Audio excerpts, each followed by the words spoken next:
Ilang araw na yan? Nag-aaral po ito. Last year. Last year na siya. Pinahinga ko po. Tapos parang gumaling. Ayun, nagkaroon na ng tendon. Tendonitis. Kaya pag napapagod, nasakit ha. Sabi na nga ba eh.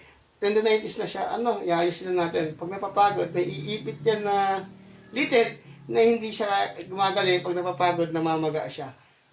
Namaga po ito eh. Mm-mm. Po ito. Kaya may bagay na bibent, no? Taga saan kayo, sir? Sa Leonardo po. Navisita. Galing pa Universiya. Ay, anak ko ng Layo. sige.